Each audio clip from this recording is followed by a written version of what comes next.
بسم اللہ الرحمن الرحیم اللہم صلی علی محمد و آل محمد۔ سامعین عزیز، امام جعفر صادق علیہ السلام نے اپنے ایک صحابی کو رزق کی دعا تعلیم فرمائی، اور یہ دعا مجرب بھی ہے اور مؤثر ترین بھی ہے۔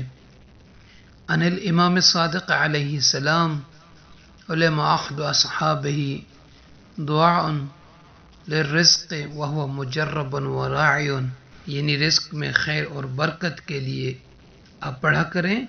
انشاءاللہ تعالی امام صادق علیہ السلام کے صدقے میں اللہ تعالیٰ آپ سب کے رزق روزی میں خیر اور برکت عطا فرمائے گا۔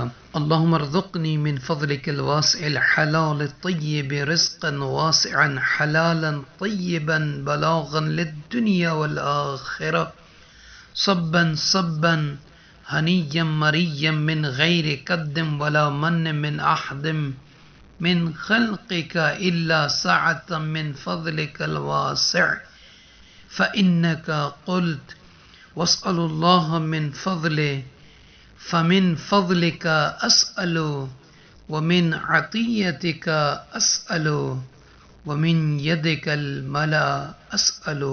تو سامعین عزیز، یہ دعا ہے، اس کو اپنی نماز کے بعد کسی بھی وقت باوضو حالت میں پڑھیں۔ رزق کی وسعت، رزق میں خیر، رزق میں برکت، رزق میں کثرت کی نیت سے اللہ تعالیٰ صادق آل محمد امام جعفر صادق علیہ السلام کے صدقے میں آپ مومن مومنات کے رزق روزی میں خیر اور برکت عطا فرمائے گا۔ آپ مومنین سے دعا کی التماس ہے، لائک، شیئر اور سبسکرائب کرنا مت بھولیے۔ جزاک اللہ۔